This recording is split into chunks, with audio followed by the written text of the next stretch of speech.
এই যে দাম অনেকটা বাড়তি, প্রান্তিক পর্যায়েও বেড়ে গেছে সবকিছু, এর দায় কিছুটা হলেও কি আপনাদের উপরে বর্তায়? এই বছরের জন্য এই যে বড় গরুগুলো সংগ্রহ করার জন্য মনে হয়নি একটু ভয় লাগেনি? আপনি দেখেছেন যে আপনার এই পছন্দের গরুকে কি খাওয়ানো হচ্ছে? এখানে খাবার দেখতে চেয়েছেন যে কি কি খাবার খাওয়ানো হচ্ছে, কি মেশানো হচ্ছে?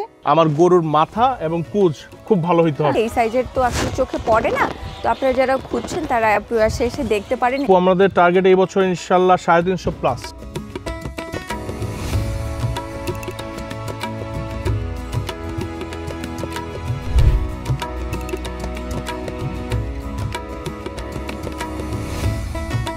দাঁত দেখাও, দাঁত দেখি তো। উরি বাবা, অনেকগুলো দাঁত উঠেছে। মাশাআল্লাহ মাশাআল্লাহ, কি সুন্দর দাঁত দেখাচ্ছে। আচ্ছা এদিকে একটু চলে আসি তো, দাঁত দেখাবি? দাঁত দেখি তো কয়টা দাঁত উঠেছে। হ্যাঁ আচ্ছা, এই জাতগুলো পরিচিত মনে হচ্ছে কিনা একটু দেখুন তো। আচ্ছা, জাত পরিচিত মনে হচ্ছে কি হচ্ছে না সেটা আমরা কুইজের মাধ্যমে আপনাদের কাছ থেকে জানতে পারি, তাই না? আচ্ছা, ইতিমধ্যে আমাদের কৃষি কথা কৃষকের কথা চ্যানেল থেকে আপনারা যারা আস্থা এগ্রো ফার্মের পর্ব দেখেছেন, বশির এগ্রো ফার্মের পর্ব দেখেছেন, এবং এই মুহূর্তে আমি আছি প্রয়াস এগ্রো ফার্মে, এই পর্বটিও আপনাদেরকে পুরো দেখতে হবে। এই 3টি পর্ব পুরো দেখতে পারলে আপনারা কুইজের সঠিক উত্তর দিতে পারবেন। হ্যাঁ, এই 3টি পর্ব নিয়ে আমরা কুইজের পর্ব রাখছি, আর কুইজের সঠিক উত্তর দিতে পারলে কৃষি কথা কৃষকের কথা চ্যানেলের পক্ষ থেকে আপনাদের জন্য থাকছে জেটটি মোবাইল। ফোন হচ্ছে জীবন সঙ্গীর মতো, তাই এটি হওয়া চাই সেরা। ৯,৯৯৯ টাকায় দুর্দান্ত প্যাকেজ নিয়ে এলো জেটটি ব্লেড A55।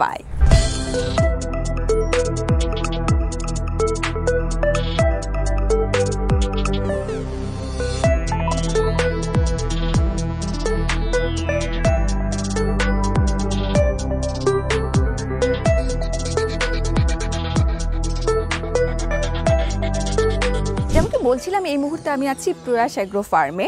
প্রতি বছরই কোরবানি 2 সপ্তাহ আগে 3 সপ্তাহ আগে আসা হয়, এবার একটু আগে এসেছি দেখার জন্য এবং আপনাদের জানানোর জন্য যে এই মুহূর্তে তারা কি কি জাত নিয়ে কাজ করছে, কতগুলো গরু খামারে তুলেছেন এবং কোরবানি ঈদকে কেন্দ্র করে কি টার্গেট নিয়েছে। কারণ আমরা সবাই জানি যে এই মুহূর্তে অনেক খামারেই কিন্তু গরু নেই, গরু তোলার চেষ্টা করছে। দাম, অবস্থা সব কিছু মিলিয়ে আসলে খামারিদের মধ্যে কিন্তু একটা চিন্তার ছাপ দেখা যাচ্ছে। তো এই মুহূর্তে প্রয়াসের পরিকল্পনা কি সেটি জানবো এবং আপনাদেরকে জানাবো। আশা করছি পুরো আয়োজন জুড়ে আমার সঙ্গেই থাকবেন।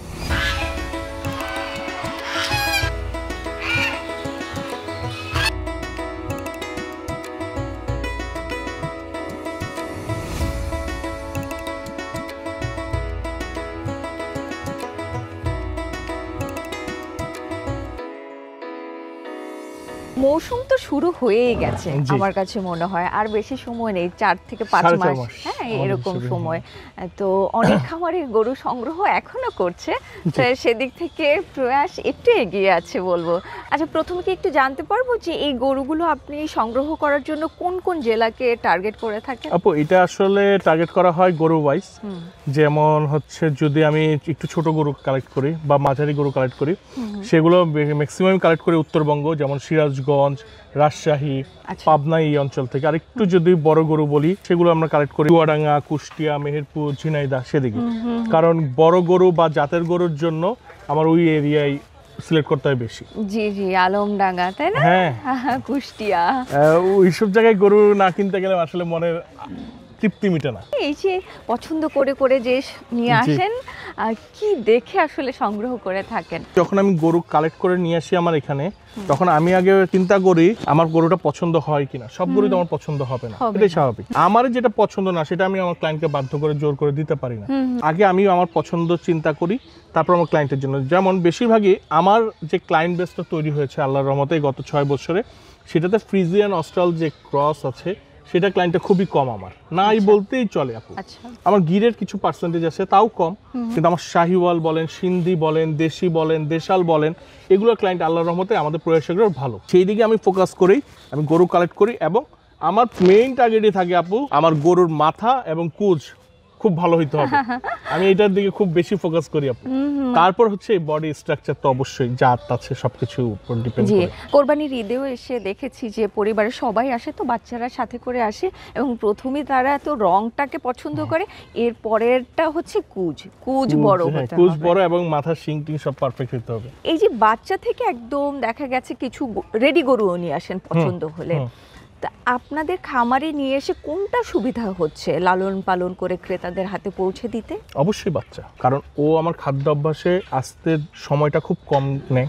আমার মন মতোকে পেলে আমি কাস্টমার হাতে তুলে দিতে পারছি। অনেকেই সাহস করে না কারণ রিস্ক ফ্যাক্টর বেশি, কিন্তু এইটাই আমার বিজনেসের পলিসি। আল্লাহর রহমতে আমি এইটুকু বিশ্বাস করি আল্লাহ উপরে নিচে আমি এরকম কোনো খাবার খাওয়াই না যে গরুটা রিস্কে চলে যেতে পারে, বাকিটা উপর আল্লাহর ইচ্ছা। এর জন্য আমি সাহসটা বেশি করি। তাহলে এবার 25-এর জন্য টার্গেট কতগুলো? আপু আমাদের টার্গেট এই বছর ইনশাল্লাহ 350 প্লাস। 350 প্লাস। এই মুহূর্তে আছে কত? 150 প্লাস। এখন অনেক দূরে আছি, চেষ্টা করছি, চালাচ্ছি আর কি। আমাদের কোয়ারেন্টাইনে অলরেডি এখন প্রায় 15টা গরু আছে, এরকম পারচেজ করা থাকছে আর মানে কি। 350-তে পৌঁছাতে আরো অনেক সময় লাগবে এবং অনেকটা লড়াই করতে হবে এই গরুগুলোকে সংগ্রহ করে নিয়ে আসতে। আচ্ছা, একটু চলে যাই একটু অন্য ধরনের কথা। হ্যাঁ, গত কোরবানির ঈদে যা আসলে ঘটনা ঘটেছে, আলোচনা সমালোচনা সব আমরা দেখেছি, সবাই জানি। এরপরেও এই বছরের জন্য এই যে বড় গরুগুলো সংগ্রহ করার জন্য মনে হয়নি একটু ভয় লাগেনি?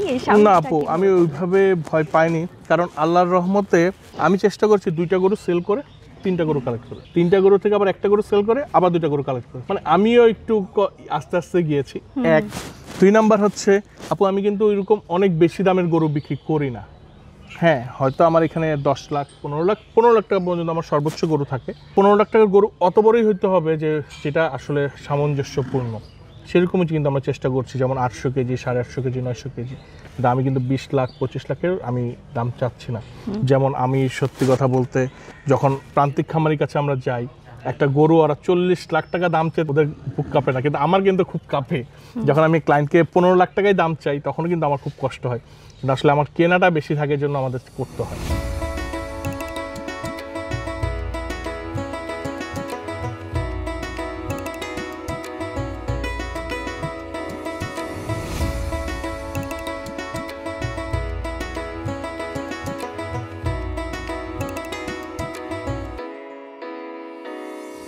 এই যে দাম অনেকটা বাড়তি, প্রান্তিক পর্যায়েও বেড়ে গেছে সবকিছু, এর দায় কিছুটা হলেও কি আপনাদের উপরে বর্তায়? হ্যাঁ, বর্তায়, 100% বর্তায়। আমাদের দায় আছে কিছু, কারণ হচ্ছে আমরা জেনে না জেনে খামার করছি। কোনো মার্কেট রিসার্চ, মার্কেট অ্যানালাইসিস না জেনে আমরা একটা খামার করব, চিন্তা হয়েছে, একটা খামারে আসছে, দেখছি বাস যে আমরা একটা জায়গা আছে, আমি খামার করে দিই। কিন্তু এই গরুটার দাম আসলে কত হইতে পারে সেটাতে তো আমাদের জানা নেই। প্লাস আমাদের কিন্তু ঢাকার বাইরে ম্যাক্সিমামই সবার ভেন্ডর থাকে, ওনাদের না থাকলে আমাদেরও গরু কালেক্ট করতে কষ্ট হতো। আমাদের 2 দিনের জায়গায় তখন 20 দিন লাগতো একটা গরু কালেক্ট করতে। এখন ওইখানে ম্যাক্সিমাম ভেন্ডর বা মিডিয়ারা কি করে, নতুন খামারকে ফোন দিয়ে বলে প্রয়াস এগুলো দাম বলছে 6 লাখ, গরুটার দাম কিন্তু 4 লাখ টাকা। তখন ওই গরুটা উনি বলবে আমি আরো 20 টাকা বাড়াই দিব।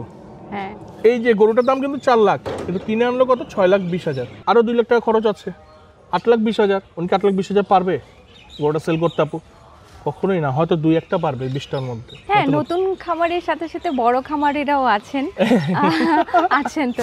আচ্ছা, এর জন্যই হয়ে যায়, যে আসলে ঠিক আছে গরুটা আমার পছন্দ, আমার নিতেই হবে। আসেন আমার মনে এই গরুটা আমার লাগবেই, দাম উঠে গেছে 8 লাখ 7 লাখের গরু, তাহলে আমি কি করবো? ঠিক আছে আমিও বাড়াই দিই। এর জন্য আসলে দামটা আমার 2-1জন কাস্টমার তো আছে না, আমি নিয়ে আসি গরুটা। পছন্দ হয়ে গেলে কোনো খামারি গরু রাখে না।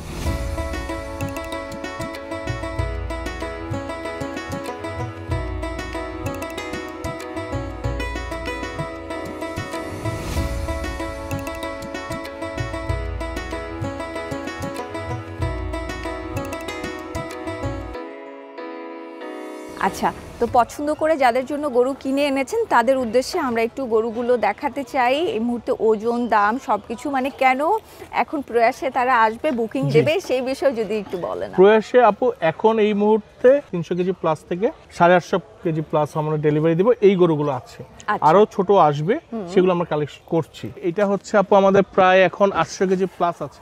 আমরা আশা করছি 850 কেজি ডেলিভারি দিব ইনশাল্লাহ। আচ্ছা ও হচ্ছে আমাদের লিমোজিন, ও আমাদের 750 প্লাস আছে ও ওয়েট। আমাদের আশা ইনশাল্লাহ আমরা 10 প্লাস সেল করব ইনশাআল্লাহ। আর ওকে আমরা 10 প্লাস মাইনাস সেল করব, যেহেতু 800 কেজি আছে, 850 কেজি যাবে। ওর হাইট আছে 60 আর ওর 61 ইঞ্চি প্লাস আছে। আর ও হচ্ছে আমাদের ব্রাহ্মা ক্রস একটা, ওই 10 প্লাস মাইনাস রাখবো। ওয়েট আছে কারণ 720 কেজির মতো।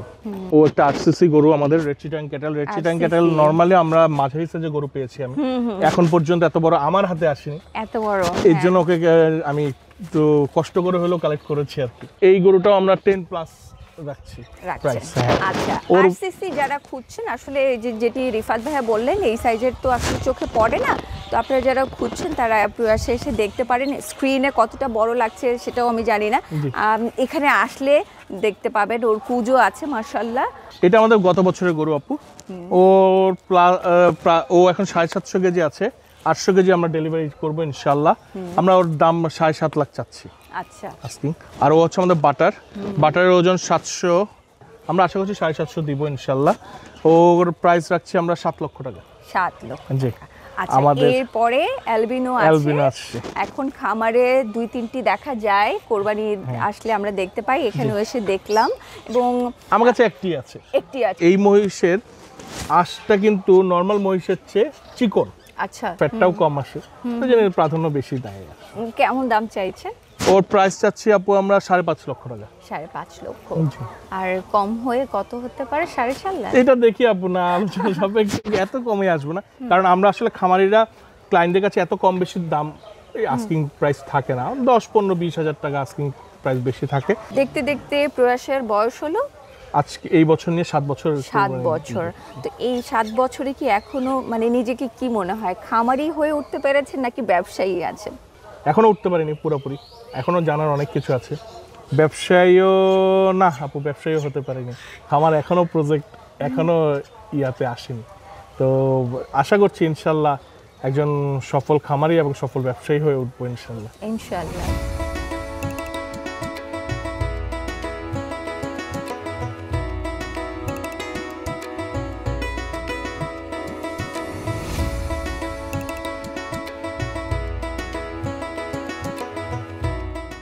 যাদের জন্য আসলে এই ধরনের বড় বড় খামার শহরমুখী গড়ে উঠেছে, তাদের ইন্টারভিউটা না নিলে আসলে কেমন হয়? যদিও আমাদের শুটিংয়ের কোনো অংশেই তাদের থাকার কথা ছিল না, কিন্তু প্রয়াসে এসে সবসময় কিন্তু আমরা দেখতে পাই আগে থেকে এখানে বুকিং দেয়া থাকে, গরু এসে তারা দেখেন শোনেন, এটি কিন্তু সবসময় এসে আমরা দেখতে পাই খামারে। তো আজকেও এসে দেখলাম যে গরু দেখার জন্য, আদর করার জন্য চলে এসেছেন ভাইয়া এবং ভাবি।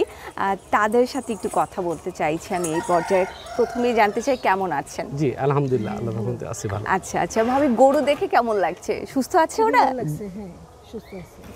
কয়টা আমার মানে 25, 26, 27 সালের জন্য 3টা গরু রাখা আছে। ওরে বাবা, 27 পর্যন্ত? 27 পর্যন্ত রাখা আছে। আচ্ছা, কি জাতের গরু নিয়েছেন?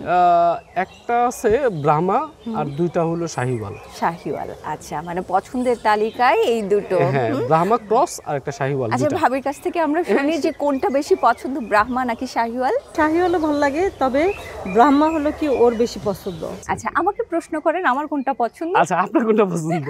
আমার শাহিওয়াল বেশি পছন্দ। ওর আমার শাহিওয়ালটা পছন্দ। আচ্ছা, আমাদের দুজনের মিলে গেল। আচ্ছা ভাবি, দেখেছেন যে আপনার এই পছন্দের গরুকে কি খাওয়ানো হচ্ছে? এখানে খাবার দেখতে চেয়েছেন যে কি কি খাবার খাওয়ানো হচ্ছে, কি মেশানো হচ্ছে?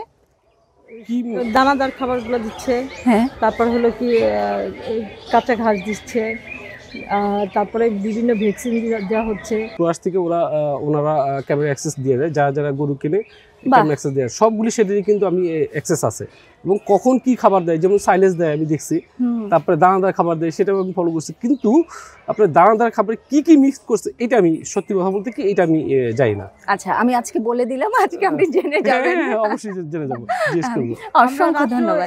একটা বাজেও দেখি আমি মানে গরুর প্রতি একটা এত দাঁড়ায় আছে বা কে কি করতেছে, কে গার্ড দিচ্ছে, দিচ্ছে, এগুলো আমরা দেখি, মানে সজাগ থাকি যতক্ষণ ততক্ষণ দেখা যায় যে অন করেই রাখি। মানে এটা কিন্তু খুব ভালো একটা ব্যাপার, মানে মানে কোরবানির আমাদের এমন একটা হয়ে গেছে যে ওদের প্রতি এমন একটা টান হয়ে গেছে হ্যাঁ। যে সারাক্ষণ না দেখলে মায়া পরে হয়ে হলো গেছে। কি যে ভালোই লাগে না, একটু সময় পাইলে পরেই মানে কি ভিডিওটা অন করে এর নেশার মতো হয়ে নেশার গেছে মতো না, হয়ে একটু গেছে, দেখি। হ্যাঁ যেমন ছেলেমেয়েরা বাসায় কি করতেছে বা স্কুল কলেজে গেলে কি করতেছে একটু মানে গার্জিয়ানদের একটা থাকে না, এরকম আমাদের দুজনের ভিতরে এরকম আমার দুজন এবং ছেলে মেয়েদেরও ওদের একটা হয়ে জন্মায় গেছে যে গরুটা কি অবস্থা আছে একটু দেখি, ঠিক করে নিয়ে ভিডিও দেখতেছে।